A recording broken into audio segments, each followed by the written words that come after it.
Very good morning बच्चों। आज की क्लास में हम लोग डिस्कस करेंगे एमसीक्यूज ऑफ बिजनेस मैनेजमेंट, जो कि पॉसिबल एमसीक्यूज हैं जो कि बन सकते हैं फर्स्ट यूनिट से। हमारा जो फर्स्ट यूनिट जिसमें हमारा basic of management, concepts of management दिया गया है, मैनेजमेंट थॉट दिया गया है, प्लानिंग दिया गया है, उससे कुछ जो पॉसिबल एमसीक्यूज बन सकते हैं जो कि हमारे आने वाले अपकमिंग एग्जाम के लिए इम्पोर्टेंट हैं, वो उनको मैंने यहाँ पे बना के आपको दिखाने की कोशिश की है और उनको हम लोग चलिए सॉल्व करते हैं। तो पहला हमारा एमसीक्यूज क्या है? पहला है which of the following best defines management. इनमें से कौन सा एक है जो कि मैनेजमेंट को बहुत अच्छी तरह से डिफाइन करता है? तो इस देखते हैं ऑप्शंस क्या है। पहला, the process of utilising resources effectively to achieve organisation गोल।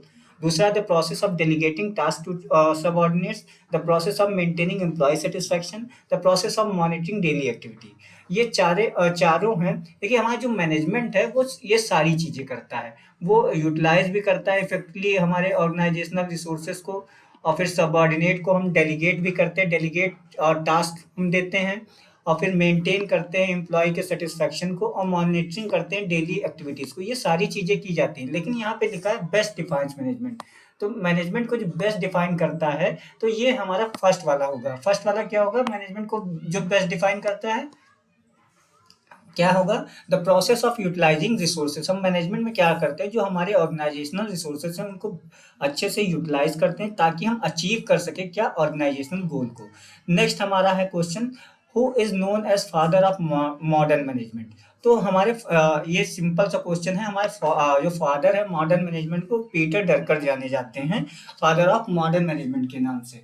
फिर नेक्स्ट आता है which of the following is not a classical management theory. देखिए, हमने लोगों ने क्लासिकल मैनेजमेंट थ्योरी पढ़ाई थी मैंने क्लास में। उसमें हमने पढ़ा था साइंटिफिक मैनेजमेंट, जिनको दिया था एफ डब्ल्यू टेलर ने। एडमिनिस्ट्रेटिव मैनेजमेंट हमारे हेनरी फ्योल ने दिया था, और फिर ब्यूरोक्रेटिक मैनेजमेंट मैक्स वेबर ने दिया था। ये तीन थ्योरी हमने पढ़ी थी। लेकिन हमारा जो नियो क्लासिकल थॉट था, नियो क्लासिकल थॉट्स में हमारा क्या था? हमारा आता था, नियो क्लासिकल थॉट्स में हमारे आते थे human relation approach. Human relation approach आता था। ह्यूमन रिलेशन अप्रोच में हम लोग देखते थे, जो कि एल्टन मायो ने दिया था एक्सपेरिमेंट करके।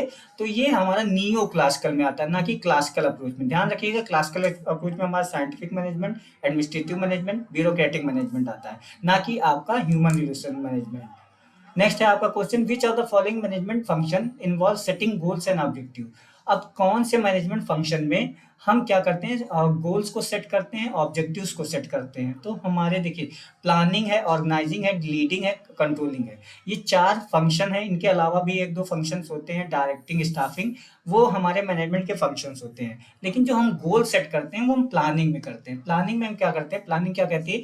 Deciding in advance future course of action. तो हम ये क्या करते हैं, जो हमारा जहाँ पे गोल सेट किया जाता है वो हम प्लानिंग में करते हैं। ऑर्गेनाइजिंग और लीडिंग और कंट्रोलिंग में ये काम नहीं किया जाता है। Which of the following is not a role of a manager. Manager का कौन सा इसमें से रोल नहीं है?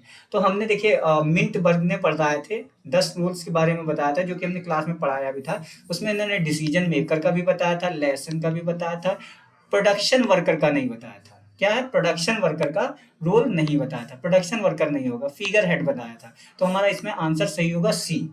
नेक्स्ट हम बात करते हैं किसकी? नेक्स्ट आता है which of the following management function involve designing organisational structure and system.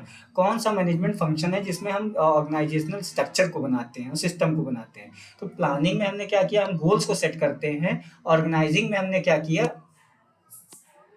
Organising में हम क्या करते हैं? ऑर्गेनाइजिंग में हम करते हैं, क्या करते हैं? ऑर्गेनाइजिंग में हम ऑर्गेनाइजेशनल स्ट्रक्चर को बनाते हैं। ऑर्गेनाइजेशनल स्ट्रक्चर क्या होता है? एक स्ट्रक्चर होता है, एक ढांचा होता है, जो कि रिलेशनशिप डिफाइन करता है आपके एम्प्लॉयज के बीच में। नेक्स्ट क्वेश्चन है which of the following management theory emphasise the importance of job specialisation. अब जॉब स्पेशलाइजेशन किस में आया था? तो अगर आपने साइंटिफिक मैनेजमेंट पढ़ा है तो उसमें हम जॉब स्पेशलाइजेशन की बात करते हैं। नेक्स्ट है आपका which of the following management function involve motivating employ and building relationship. अब देखिए, किसमें हम क्या करते हैं? मोटिवेट करते हैं एम्प्लॉय को और रिलेशनशिप बिल्ड करते हैं। प्लानिंग में हमने बताया क्या करते हैं? गोल सेट करते हैं। ऑर्गेनाइजिंग में हमने बताया रिसोर्सेज को अरेंज करते हैं, ऑर्गेनाइजेशनल स्ट्रक्चर बनाते हैं। लीडिंग में हम क्या करते हैं? एम्प्लॉयज को क्या करते हैं? बिल्ड करते हैं, एक रिलेशनशिप में मोटिवेट करते हैं उनको कि वो काम करें। नेक्स्ट आपका क्वेश्चन है which of the following is a contingency management theory. तो कंटिजेंसी मैनेजमेंट थ्योरी की अगर हम बात करते हैं तो कौन सी कंटिजेंसी मैनेजमेंट थ्योरी है? साइंटिफिक मैनेजमेंट नहीं है और एडमिनिस्ट्रेटिव मैनेजमेंट नहीं है, ह्यूमन रिलेशन अप्रोच नहीं है। मैंने बताया था क्लास में कि कंटिजेंसी मैनेजमेंट की जहां बात आएगी तो वहां सिचुएशनल लीडरशिप की बात आती है। सिचुएशनल लीडरशिप मतलब हम कंटिजेंसी ये होता है कि हम सिचुएशन के अकॉर्डिंग अपने मैनेजमेंट प्रोसेसेस को अप्लाई करते हैं, तो वो आता है हमारा सिचुएशनल लीडरशिप में। नेक्स्ट है which of the following function involves motivating and measuring performance. देखिए प्लानिंग में हम क्या करते हैं, गोल सेट करते हैं, ऑर्गेनाइजिंग में हम रिसोर्स को अरेंज करते हैं, लीडिंग में मोटिवेट करते हैं और कंट्रोलिंग में हम क्या करते हैं, हम मॉनिटर करते हैं, मेजर करते हैं किनकी परफॉर्मेंस को। अगर उनमें कोई करेक्शन आता है तो हम करेक्टिव एक्शंस भी लेते हैं, किसमें, कंट्रोलिंग में। नेक्स्ट है which of the following management theories emphasize the importance of employee satisfaction and motivation। अब देखिए सिंपल सा बात है, साइंटिफिक मैनेजमेंट में ये बात नहीं कही गई थी, एडमिनिस्ट्रेटिव में भी नहीं कही गई थी, ह्यूमन रिलेशन अप्रोच में ये बात कही गई थी कि एम्प्लॉय सेटिस्फैक्शन और मोटिवेशन इंपॉर्टेंट है। नेक्स्ट क्वेश्चन है which of the following management function involves assigning task and delegating authority.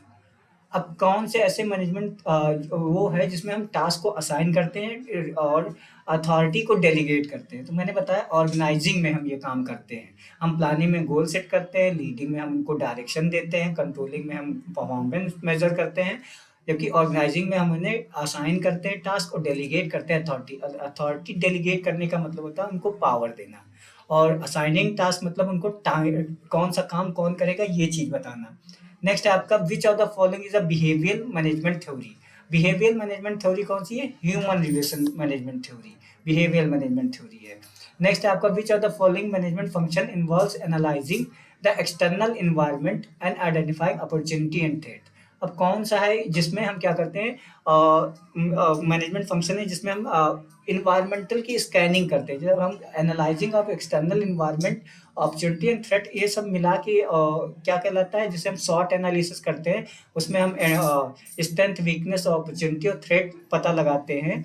वो हम कहाँ करते हैं, वो हम करते हैं प्लानिंग में। प्लानिंग में हम देखते हैं कि कोई एक्सटर्नल थ्रेट नहीं है, हमारी अपॉर्चुनिटी क्या है, हमारी स्ट्रेंथ क्या है, हमारी वीकनेस क्या है, ये हम प्लानिंग में करते हैं। कब? जब हमको गोल सेट करना होता है।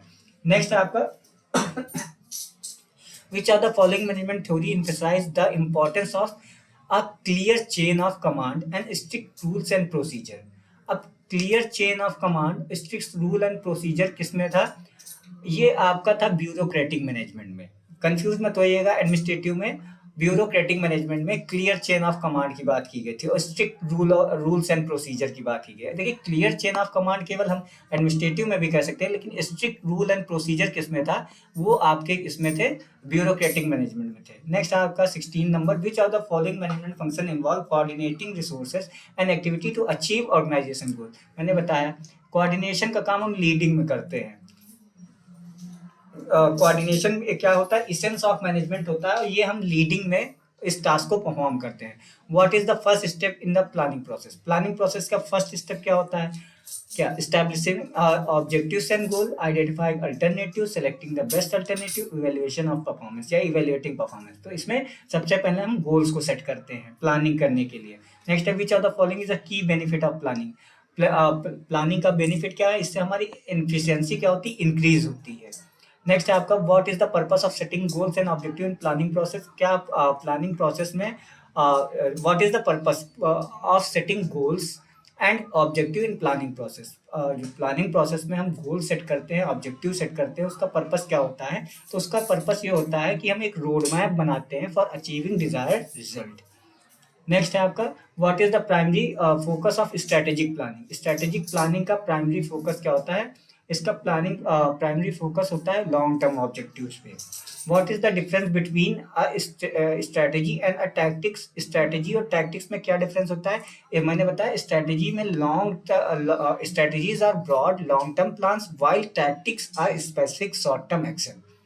समझे क्या होता है? स्ट्रेटेजी जो होती है वो लॉन्ग टर्म पे फोकस करती है, जबकि टैक्टिक्स जो होती है स्पेसिफिक होती है, शॉर्ट टर्म एक्शन पे फोकस करती है। नेक्स्ट है what is the purpose of SWOT analysis. देखिए हमने बताया ही, इसमें हम क्या करते हैं? To identify the organisation strength, weakness, opportunity and threat. ये आपके 22 क्वेश्चन हैं जो कि मैंने बनाए हैं आपके फर्स्ट यूनिट से आपका इस तरह के कुछ क्वेश्चंस आपके एग्जाम में पूछे जाएंगे, और ये कुछ इंपॉर्टेंट क्वेश्चन थे जो मैंने बनाए थे। अगर आपको इनमें से कोई भी चीज ना समझ में आई हो, वो आप हमसे आके क्लास में डिस्कस कर सकते हो। चलिए, थैंक यू क्लास।